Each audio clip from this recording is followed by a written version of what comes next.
पुरुषः एवं इदं सर्वं यद् भूतं यश्च भव्यं उतामृतः वश्यैसानो यद अन्नेन अतिरोहति।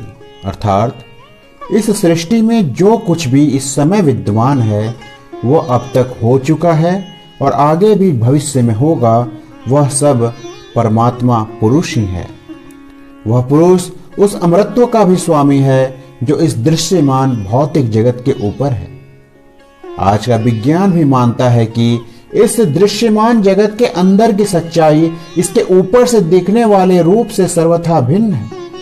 जो कुछ हमें दिख रहा है वह केवल अन्नमय जगत है, अर्थात जगत का वह रूप जिसका उपभोग किया जा सकता है, क्योंकि हम संसार के उपभोग में व्यस्त रहते हैं।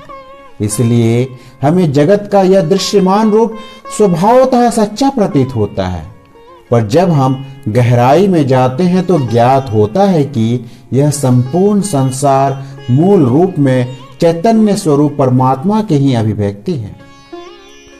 सृष्टि के इस परम चैतन्य को भारतीय परंपरा में मुख्यतः ब्रह्म और पुरुष इन दो नामों से पुकारा गया है।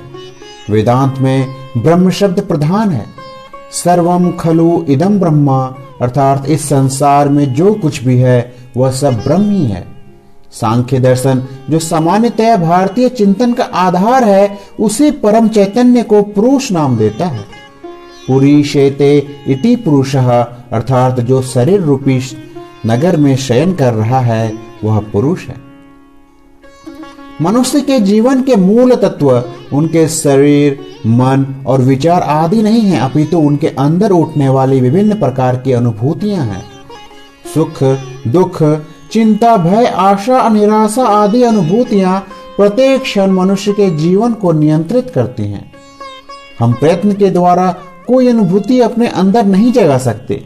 न हम जानबूझकर क्रोध कर सकते हैं और न प्यार। हम केवल उन अनुभूतियों को जान सकते हैं जो हमारे अंदर उठ चुकी हैं और फिर विवश होकर हम उन अनुभूतियों के अनुसार कार्य करने लगते हैं।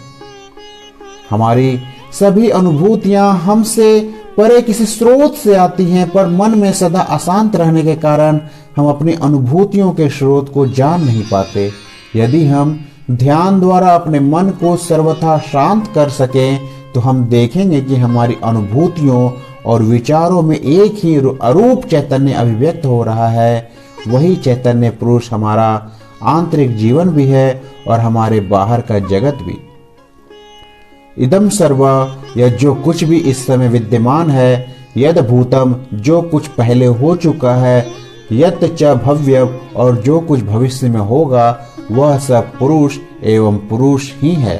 उत, और पुरुष यद अन्नेन अतिरोहति, अर्थात जो इस अन्य में अर्थात भौतिक जगत के ऊपर है, उस अमृतस्य अमृतत्व का निशान स्वामी है।